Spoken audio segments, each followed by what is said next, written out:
Hi everyone, it's Rachel and Anthony. Hello! From Don't Crop Me Now. And today we're going to show you what we have planted so far in our cold greenhouse and also a little bit at home under heat. One of the things that I did actually start off today is some parsnips in toilet rolls. Now this is a method that we've been using for quite a long time and has been pretty successful for us. So I know it's quite controversial because parsnips are a root crop, but if you're interested in finding out about that, we do have a full video that we will link in the comments. We have multi-sown a few things, and one of those is spring onions. Onion seeds generally will germinate at quite low temperatures, so they're a good one to make an early start. And we have sown these in some modules that have 4 to 5 seeds per cell, and then I will transplant them out into the plot later on. Another early thing we've sown in modules is beetroot, and again I tend to put about 3 to 4 seeds per cell for that one. We have started a number of salad crops, so things like little gem lettuce, spinach, those sorts of items. Not too many because it's still quite early, but if you think about trying to get a good supply of them over the season, you can get some going right about now. So we have done that. I did those about a week ago. I have sown the majority of our summer brassicas. Some of them, like Brussels sprouts, do really like an early start, but they're just easy for us to do now. I tend to sow them all within one pot, and then I will prick them out into individual pots. So this is things like Brussels, Calabrese broccoli, sprouting broccoli, and different types of cabbages. Now later on in the summer, I really like to grow the tall types of pea varieties. That's the best to get your bang for your buck, as they say. You get much more pods for a certain area. But starting early with some dwarf pea plants can mean that you can get that extra crop in. And the way we tend to do that is to sow this within guttering and then transplant that out. So we've done that. That was about a week ago and they are through now. Broad beans are another thing. You can actually sow them in autumn and allow them to overwinter. Sometimes we do that. This time I haven't bothered, and I did sow some probably about 2 weeks ago and they are popping through.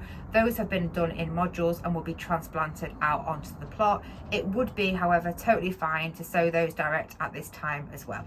I have started to sow a few flowers, particularly calendula doesn't mind these cooler temperatures, so I have started those off. We had some sweet peas that we did overwinter. Unfortunately, I actually forgot about those and I let them dry out in the polytunnel and they have died. So a couple of weeks ago, I re-sowed all of our sweet peas. Again, they quite like a cool temperature, so a cold greenhouse is absolutely perfect at this time of year. The main other thing that we have got in this cold greenhouse is a lot of onions. Now we do have some shallots that we have sown from seed, and these are multi-sown. These were sown quite a few weeks ago, probably about 4 weeks ago, and have brought them down. We sowed them and kept them under lights at home.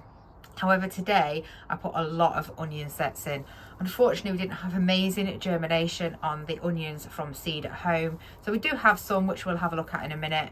But these ones from sets are really a backup for us, and I've sown a lot. I think there's over 200.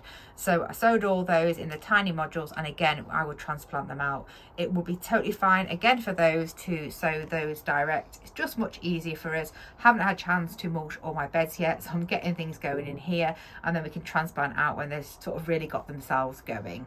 And as you can probably see right behind me, I do have a lot of potatoes that are chitting, and we tend to do that in the cold greenhouse. And here we are back at home, and this is our spare room, the box room. And actually, to be perfectly honest, I've just made it into my little grow room here, as you can see with this bookcase with all the lights on. There's a few different things on here, so let's have a look.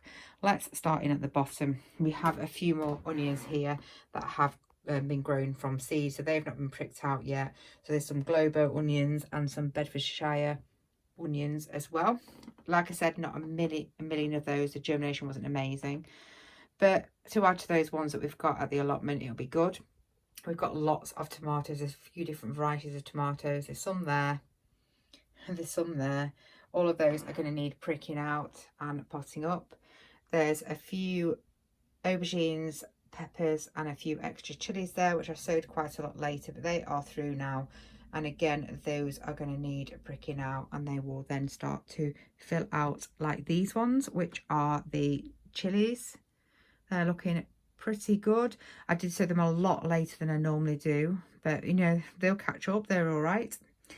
On the left, we have got cucumbers, and at the back, they are the giant cabbages. Again, I've sown them quite much later than normal, but they're looking okay. So on the top, those hanging basket plants, and then moving down, that is the main things that we have got under light. Haven't got anything else on. That's the heated propagator that is now turned off, and that is what we have got going at home. So if you've enjoyed the video today, please like, comment and subscribe. It only takes a minute, but it really helps our channel. Take care, everyone. Bye. Bye.